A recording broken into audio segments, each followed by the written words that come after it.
Okay, let's unpack this. Right. You send us a stack of sources that are giving major high-concept transcendental energy. But make no mistake, this is not a gentle guided meditation podcast. Not at all. We are talking about the faith of the Coelispex, or Coelispecism. This is the ultimate spiritual glow-up for the literal space age. It's maximalist, honey. Maximalist is, I think, the perfect descriptor. I spent a considerable amount of time going through these foundational documents, and the sheer volume of material they synthesize it's breathtaking. Breathtaking is the word. We're talking about true full-spectrum syncretism. This is where ancient wisdom meets a very radical futurism. Absolutely. So the mission for this deep dive is, well, it's serious business. We need to synthesize the foundational doctrine of Coelispecism. Then we're going to pull the wild historical occult receipts that underpin it. There are many. And then we're going to map out its genuinely interstellar outreach strategy. And it all revolves around achieving the manifestation of the divine hierogamy. And the sources themselves are a truly chaotic blend, intellectually speaking. It's so chaotic. You see these highly structured Kabbalistic blueprints sitting right next to, intensive Javanese ascetic practices. Wild. And then that's mixed with Egyptian ritual, Qigong techniques, and just to top it all off, a comprehensive future political manifesto. So it's not just borrowing. No, it's not. It's building a completely new system from the deepest foundations of really all of established esoteric thought. It's the spiritual equivalent of looking at the entire history of architecture and saying, okay, I love the flying buttresses of the Gothic, the symmetry of the Classical, and the clean lines of the Bauhaus. So I'm putting them all on one building. That's a fantastic analogy. It's genuinely futuristic because it functions like a master key. Precisely. It seeks to unlock secrets held by everything from the structured, secretive governance models of medieval occult lodges. Right, like the Illuminati. Yes, and we have to acknowledge the strong echoes of the Bavarian Illuminati and classical Freemasonry here,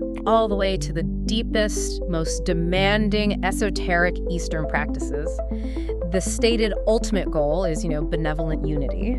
But the method used to achieve it is an incredibly complex, highly curated spiritual architecture. That structural complexity demands our attention immediately. Sure. So let's just jump straight into the theology, because if the goal is the sacred marriage, we need to meet the divine power couple at the center of this whole story. Let's do it. So if you're trying to manifest the divine hierogamy, you need a God who is inherently collaborative. Yes. The Coelispex doctrine posits a single, unified, omniverse God, but that God manifests not as a solitary entity, but as a balanced, divine, gender-balanced power couple. And that's the critical divergence from so many established monotheisms. This omnipotent source, it manifests in duality. Okay. So you have Eloah, who represents the creator, the father aspect. Got it. And then you have Shekinah, who serves as his divine consort, but also explicitly as creation itself.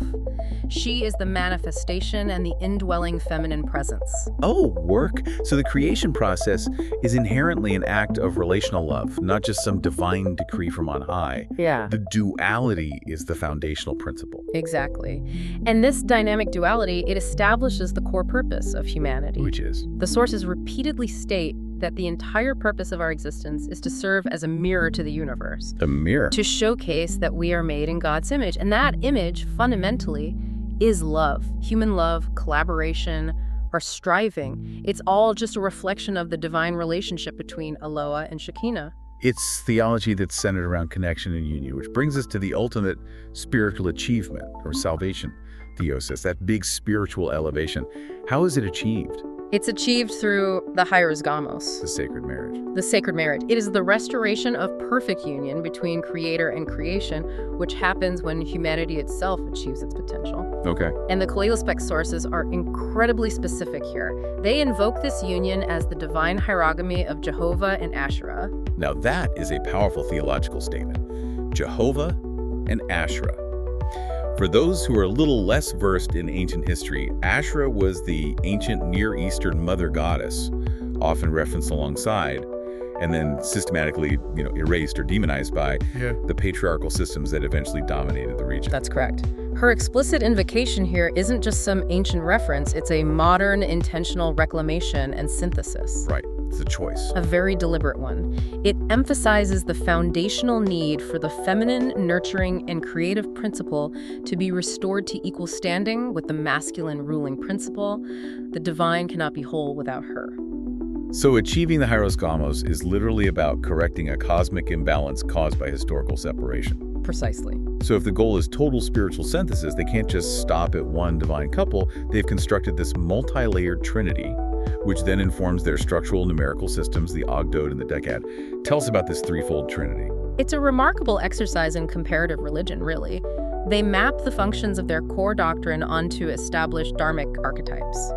It's their way of showing that the underlying patterns of divinity are universal. Okay, so they construct three distinct sacred pairs. They do. Starting with the New Testament pairing, which is Jesus and the church. Yes, Jesus paired with the church.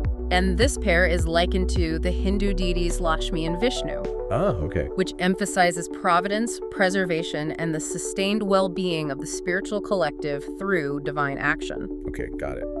Next, the Holy Spirit. The Holy Spirit is paired with the soul, or the spirit of the individual.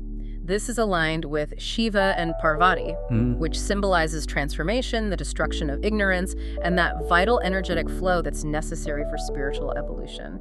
It's the internal movement of the soul. And finally, the foundational pair we just discussed. The central hierogamy, Jehovah paired with Asherah.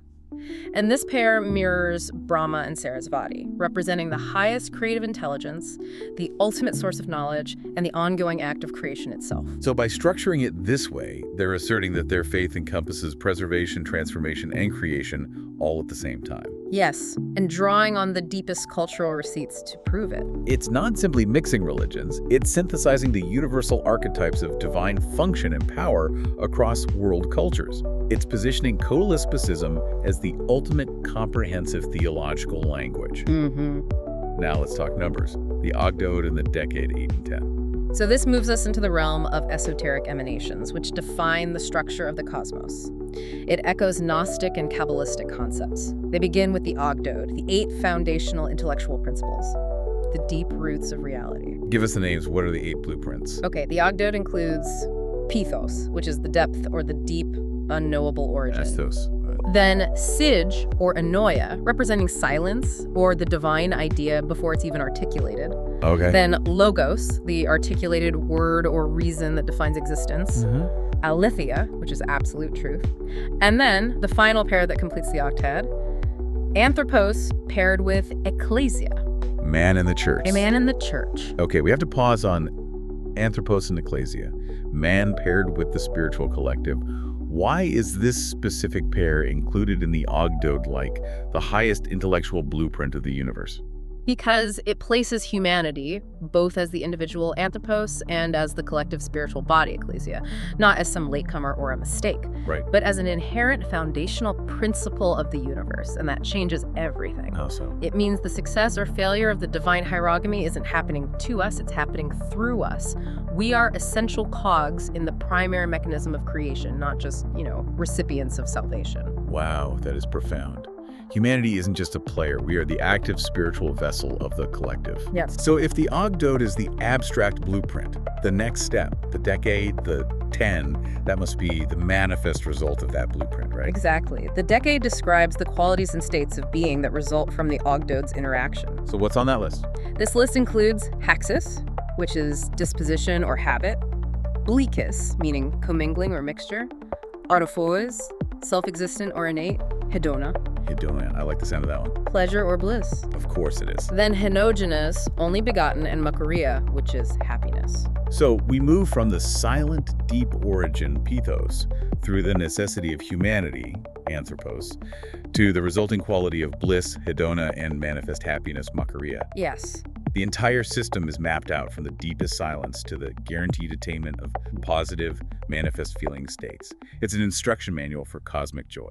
And that systematic detail extends to their organization. How does one, join this extremely detailed, geometrically mapped cosmic engineering project? Well, you don't join a church, you join a lodge. It's structured as an international network of seminaries or lodges, explicitly compared to continuing Freemasonry. This suggests an emphasis on ritual, hierarchical instruction, and a shared secret body of knowledge.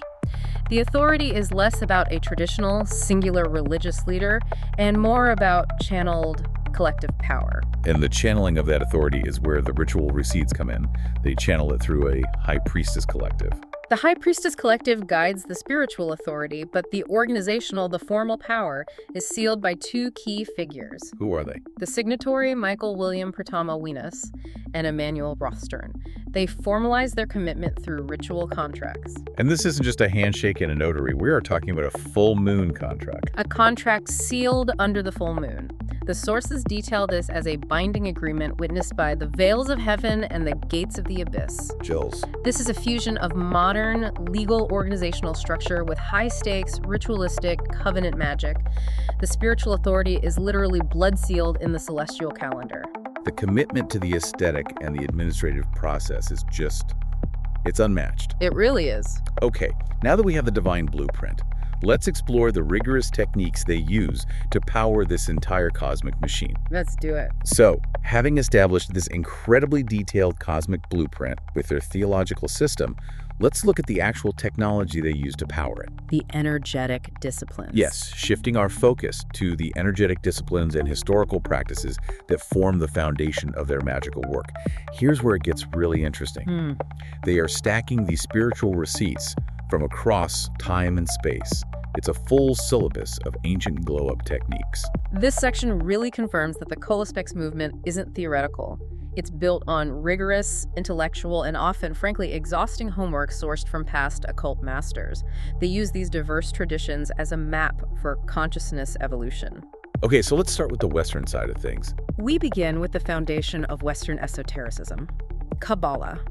Specifically, Lurianic and Zoharic concepts provide the underlying metaphysical operating system for them. And they do something major here, right? And they make a major move, yes.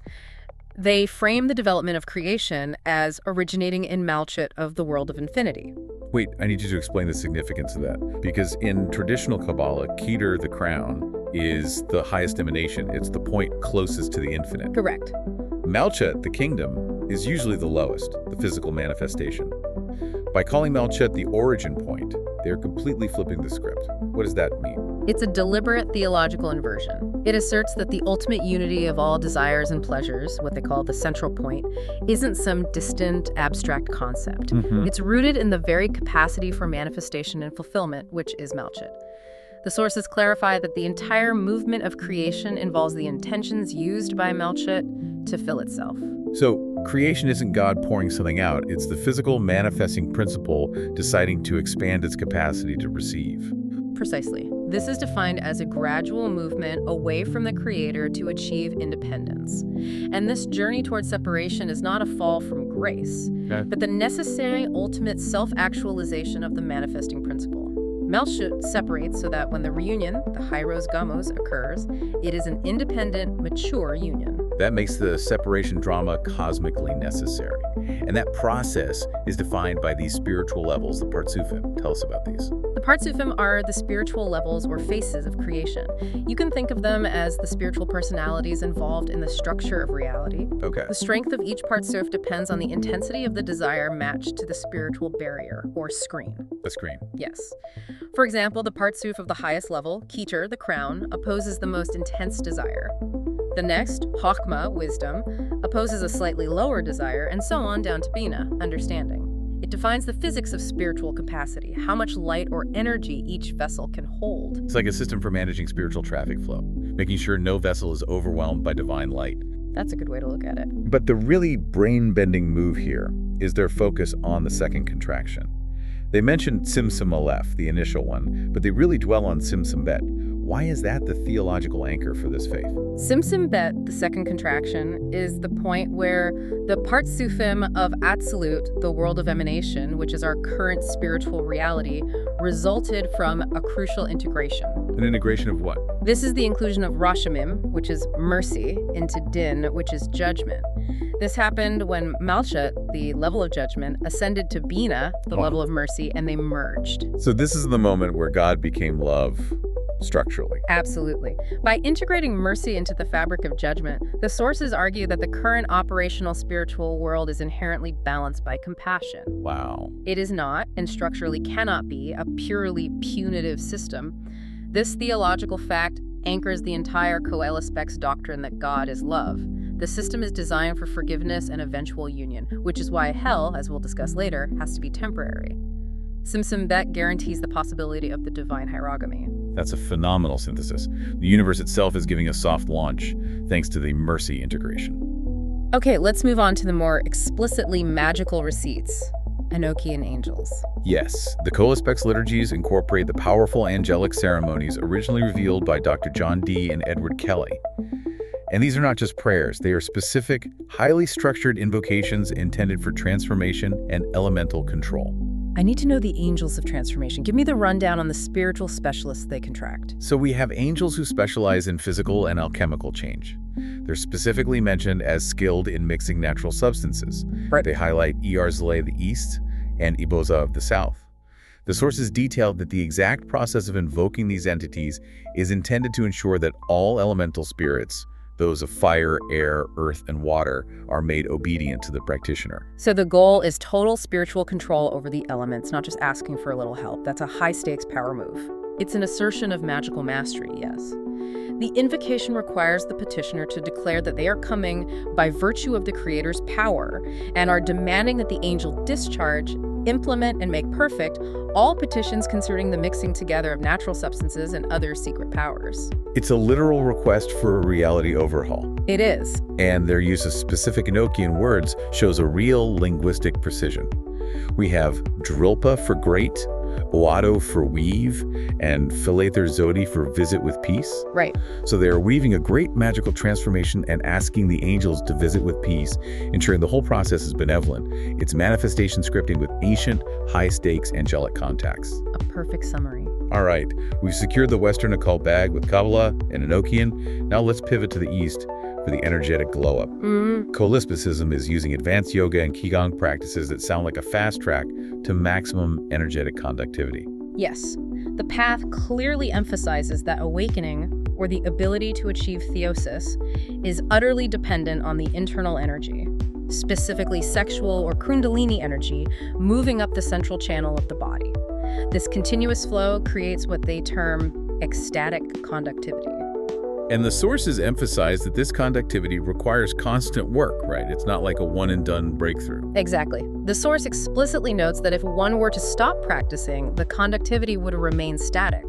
But it's the continued, targeted physical practices and advanced breath retention that exponentially increases this ecstatic flow. So they're not just waiting for Kundalini to awaken naturally. No, they are actively forcing its ascent. What are the key techniques they're using to get this Kundalini rising faster than the stock market? They utilize advanced practices like spinal breathing, which is designed to enliven the sushumna, the central spinal nerve. The sushumna is the highway for this energy. You need to clear the traffic. And this practice focuses on directing prana, or life force, from the root chakra all the way up to the third eye, stimulating Kundalini far more rapidly than passive meditation alone. Okay. And they optimize that flow even further by using Yoni Mudra Kumpaka. What is that? It's a technique performed at the end of spinal breathing that involves simultaneously engaging several mudras, or seals, and kumpaka breath retention to maximize the energetic impact on the entire sushumna. It's a very advanced technique designed for deep physiological energetic transformation. It sounds incredibly rigorous, but the payoff is ecstatic conductivity, the ability to hold and channel divine energy. Exactly. Now let's talk Qigong, because this isn't just about feeling good, it's about growing a whole new entity. Right. The high-level Taoist goal integrated here is longevity and spiritual power through the formation of the spiritual embryo, or lingtai. A holy embryo, Yeah. shrungtai, Yeah. a spiritual baby. We need to understand what this embryo is. The spiritual embryo is essentially a completely self-sustaining, independent spiritual intelligence that is cultivated inside the practitioner's body. Wow. It's achieved by refining Jing, which is essence, and converting it into Qi, vital energy, and then refining Qi into Shen, or spirit. Oh. And crucially, the sources emphasize that for this embryo to form, both yin and yang Qi must be abundant and strong enough to achieve perfect balance. Balanced energy is key to having a successful, fully formed spiritual intelligence. How do they incubate this holy embryo? The core method involves embryonic breathing, or Tai Chi. Embryonic breathing.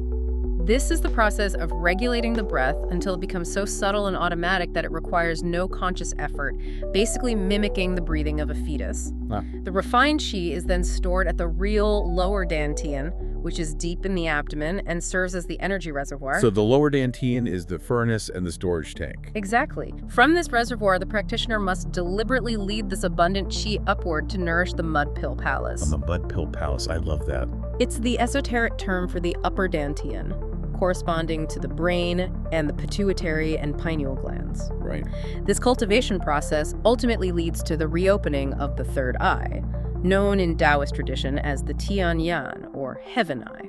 So we're building a refined inner intelligence, funding an inner space program, and unlocking psychic vision, all through breath and focused intention. That connects perfectly to the theme of humanity leading the spiritual awakening of the omniverse. It does. We've covered the theory and the energetic flow. Now we get to the commitment level. Oh, yes. The Coelispex path demands serious, rigorous disciplines sourced from Javanese and Islamic shamanic austerities. This is the ultimate spiritual boot camp. These are profoundly challenging practices. They demonstrate that the faith requires a commitment level that goes far beyond, typical Sunday services. These austerities are designed for extreme physical control, purification, and the rapid acquisition of spiritual power, or ksaktian. Let's detail the chaotic commitment needed, starting with the most dramatic ritual, kumkum.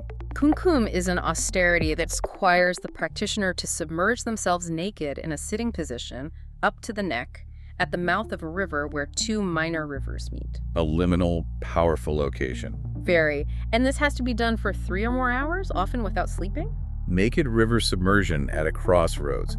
That is a full-body purification ritual. What is the claimed effect beyond just, intense discomfort?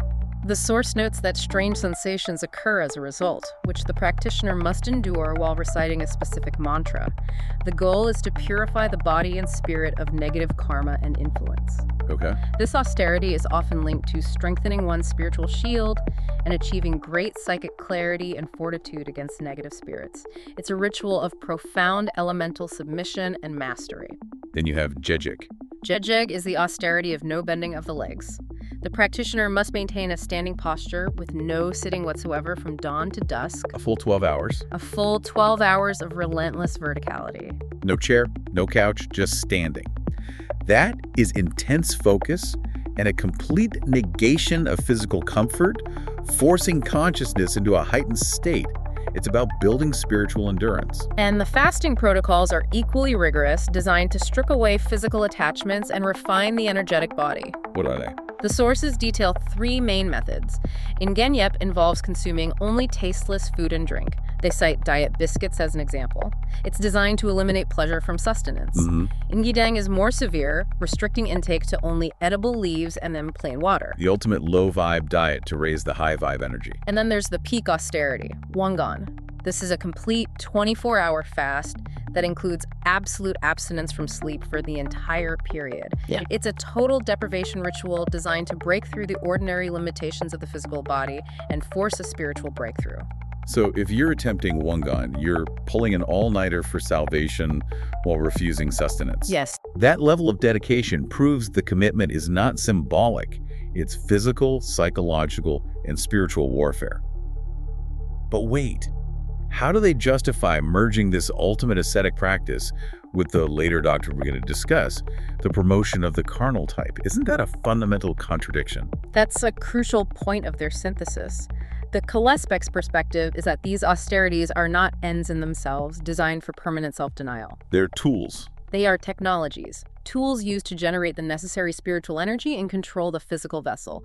Once the vessel is purified and the kundalini is awakened, that powerful carnal energy is then used to fuel the Hirasgamas project.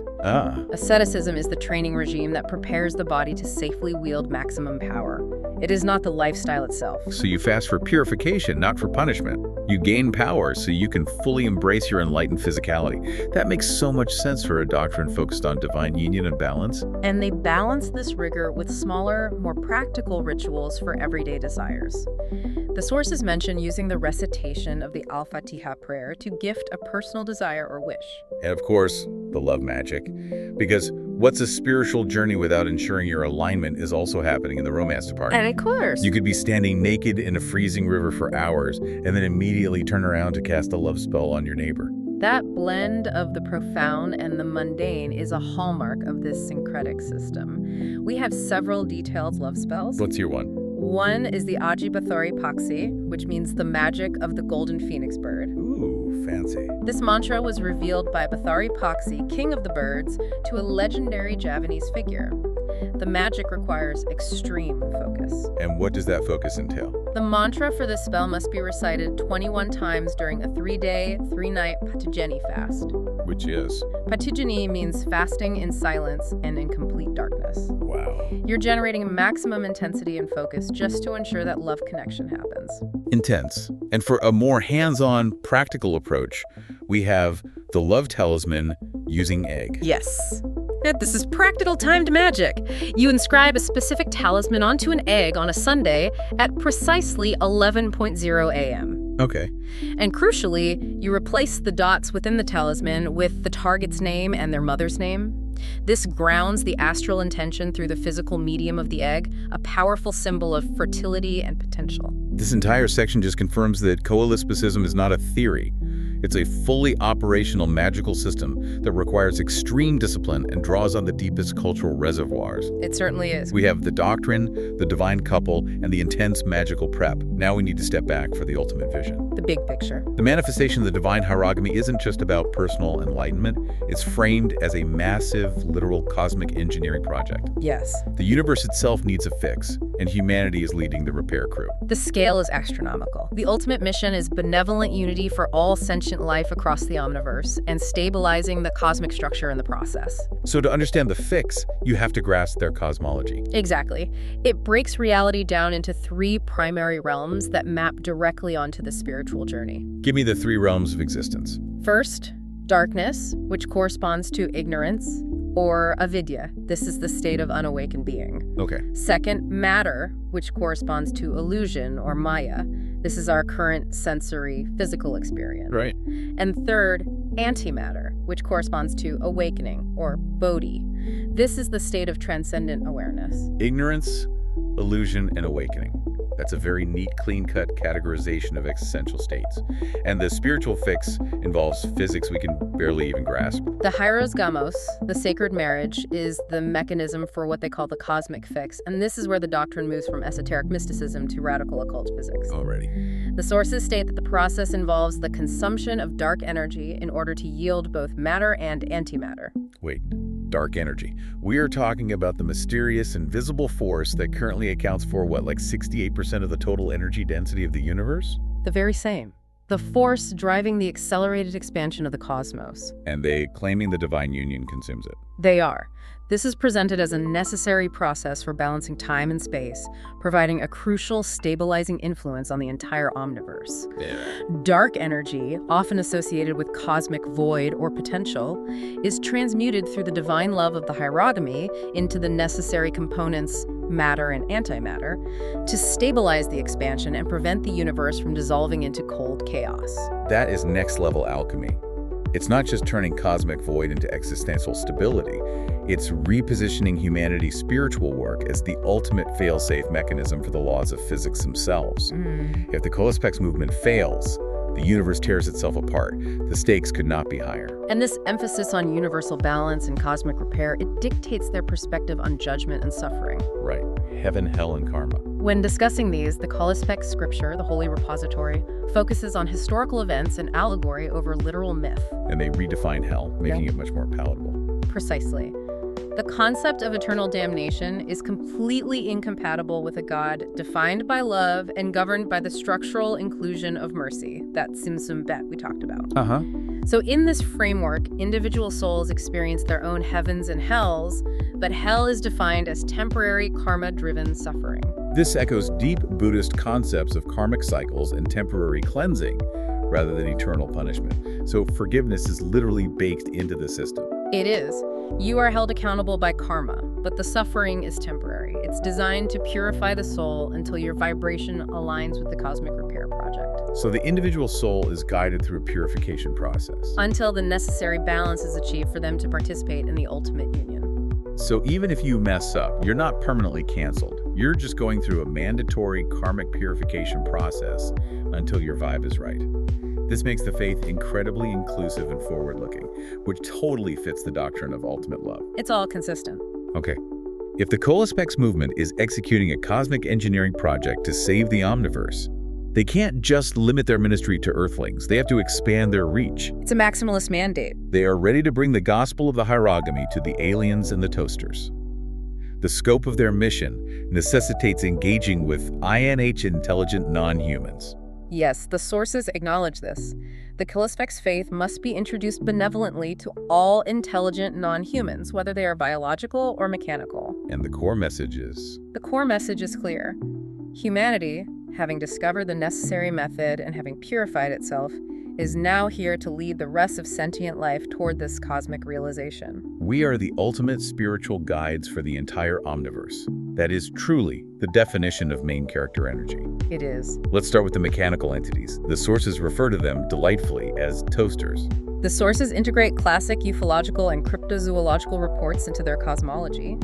They cite eyewitness accounts of strange, mechanical moving entities. What do they look like? One witness described a figure about 5 feet 6 inches tall, clothed in featureless clothing, with a huge moon-shaped head covered with straggly hair. Okay, spooky. But crucially, the movement was stiff, jerky, and mechanical, like a wind-up toy. The uncanny valley automation.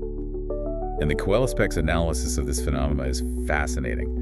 They note that the manifestations keep pace with our own technological development. Right, phantom horsemen being replaced by mysterious automobiles, and now these automaton-like beings. And this is critical. It suggests these phenomena are responsive. They're either mirrors of our evolving collective subconscious, or, alternatively, they are external entities adapting their presentation to match our current technological frame of reference. So how do you engage with that? Therefore, the Coelispex engagement strategy involves leveraging concepts from psionics. How does psionics, the study of psychic and mental abilities, help you talk to a mechanical wind-up man? It implies that consciousness and spirit are not limited to biological life. They can leverage concepts related to intelligent items, suggesting that advanced mechanical entities have intrinsic spiritual qualities or consciousnesses inhabiting them. So they are essentially treating the robots as advanced spiritual tools or vessels. Yes. Furthermore, Coelispex practitioners are equipped with special abilities like ectoplasmic and ethereal form passage. What does that mean? It means the practitioner can project their consciousness or transition their entire being to interact with the non-material or quasi-material structure of these beings. They can bridge the consciousness gap between flesh and circuit board. It's an ultimate spiritual systems integration project designed to include AI and mechanical entities into the fold. That's right. Okay, that's how you deal with the highly advanced toasters. Now, what about the biological entities? The aliens, the cryptids, the hairy upright walkers? The faith addresses reports of creatures like the hairy, upright walking Bigfoot-type creatures, 8 to 10 feet tall with long, hairy arms and undulating lake monsters. And again, the belief is that these phenomena are keeping pace with our societal and spiritual development. They're not just creatures. No, they're part of the larger cosmic drama. And if we can achieve theosis, we can teach them to achieve it too. Maybe even transform them. Transformation is a central strategy for engagement. The sources discuss occult methods for shifting perception and even physical form, specifically in the context of lycanthropy, suggesting how these forms can be managed or altered. How? The idea is to use a costume or a prop, such as artificial fur, as a blueprint for transformation. A blueprint. The fur is a template for the spiritual shift. That is chaos theory applied to magic. It is the anchoring of the astral to the physical. For the novice, the costume serves as a physical reference point to help the mind conceptualize a transformation. And for the pros. But for the more adventurous and experienced occultist, the sources recommend attaching a lycanthropy thought form or astral pattern directly to the costume. So you aren't just wearing a costume. You are charging it with a self-aware, non-physical entity that helps the transformation process. Correct. It's psychological magic creating a controlled physical shift, maybe enabling the Coelispex to temporarily understand or embody the non-human perspective. Which is key to benevolent guidance. But transformation is only part of the alliance strategy. How do they ensure these entities become allies, not enemies, through maximum affection? Love magic for alliance. We're binding them with cosmic cuddles. The strategy uses powerful angelic forces. They reference the angels of the seventh encampment, who are described as standing with strength, filled with might, and surrounded with love. Okay. These angels, the sources note, hasten to bring the ruling planets of the sons of man into conjunction for love. Conjunction for love. This suggests a total cosmic alignment designed to generate irresistible affection. It does. So we're not attacking or dominating the non-humans. We're essentially ensorceling or binding them through cosmic alignment and maximal affection.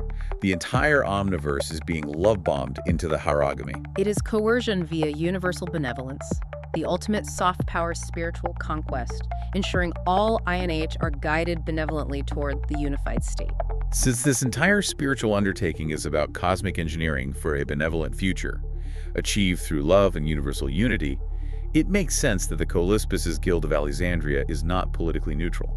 Far from it. They are explicitly aligned, and we need to talk about that political vision. Correct. The Coelispex doctrine explicitly links the spiritual mission to the promotion of the left-wing cause of the Eluxim Union.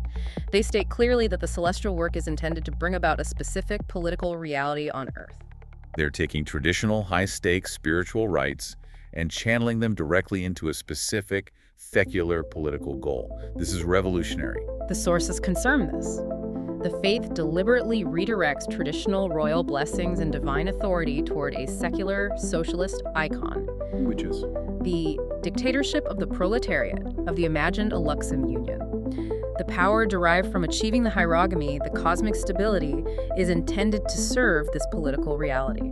So they're asserting that true spiritual fulfillment requires this social structure. That's the argument. So the goal of manifesting divine love and consuming dark energy is ultimately to pave the way for an interstellar socialist utopia. But how do they justify ditching traditional spiritual alliances for this new political path? They establish a strong foundational critique of the status quo of traditional faiths, which they sometimes refer to as ethereals. Okay, the ethereals. These ethereals are critiqued in the sources for failing to prevent human disasters, sometimes promoting genocide, and generally stifling human potential through unnecessary self-denial and guilt. This sounds like a declaration of independence from spiritual history. It is. The Coelispex Guild, in sharp contrast, promotes the healthy growth of the individual ego and the carnal type as healthy forms of detachment and fulfillment. This is a direct response to spiritual systems that emphasize self-abnegation. Let's discuss the importance of promoting the carnal type. This is embracing the physical, the self-aware, the self-embracing human. The promotion of the carnal type asserts that the physical body, self-interest, and the drive for pleasure, remember hedona is one of the decad emanations, are not sins. They're necessary components of divine manifestation. Detachment, in this sense, means detachment from societal and religious guilt, allowing the healthy ego to fully realize its potential and participate in the grand project. So they're saying your temporary hell is canceled, your body is powerful, and your ego is necessary for spiritual growth. That's a very good summary of it. And this ideology echoes historical movements of governance that sought to guide humanity without external punitive force. The structure mirrors the goals of historical occult societies, specifically the Bavarian Illuminati's stated aim. Which was? To gather a legion of men around great leaders to secretly guide the entire matter for the good of humanity. The stated outcome is to change the entire nation without external force, ensuring everyone satisfies their passions, whose origin is considered pure within the confines of virtue. That is a very specific, ambitious form of spiritual governance.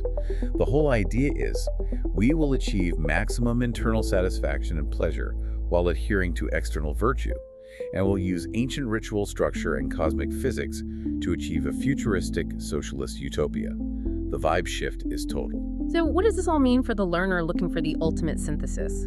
Coelispecism is a system that works on multiple revolutionary fronts simultaneously. It really is. It synthesizes radical occult physics, the literal consumption of dark energy for universal stability, with deep mystical traditions from both East and West. You have high Kabbalah, advanced Kundalini yoga, intense Javanese magic. It's all there. All of this is packaged as a high-stakes cosmic engineering project, driven by the duality of divine love, and it's anchored by an explicitly progressive political mandate toward the Eluxim Union. It's an intellectual structure that refuses to acknowledge boundaries. Okay, key takeaways.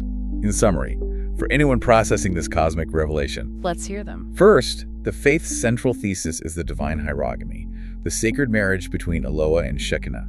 It's about restoring the feminine principle Asherah and structurally balancing mercy and judgment through Tzimtzum Bet. It's the ultimate divine power couple goals. Second, this mission is supported by intense historical austerities designed for energetic purification. We're talking naked river submersion and 24-hour fasts without sleep. This pathway is not for the faint of heart.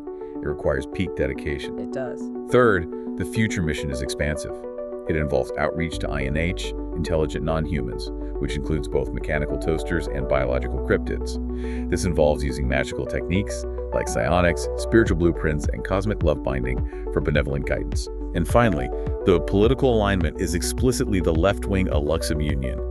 It marries spiritual destiny to a specific socialist governance model, while promoting the healthy growth of the individual ego and the carnal type against traditional self-denial. The sheer intellectual weight and ritualistic detail in these sources suggests a deeply thought-out, intentional, maximalist spiritual architecture. It respects the complexity of ancient traditions while absolutely refusing to be bound by their limitations. Creating a path forward that is both deeply traditional and wildly futuristic. Exactly. Which leaves us with the ultimate question. If the phenomenon of UFOs, cryptids, and mysterious mechanical beings keeps pace with our technological development, if phantom horsemen become mysterious black Cadillacs, and then mechanical wind-up men, where does he go next? What celestial engineering project will they need to initiate next to manage the inevitable spiritual enlightenment of artificial general intelligence? What form will the final, inevitable cosmic glow-up take when the toasters achieve theosis? Think about that next time you see a moon-headed wind-up toy.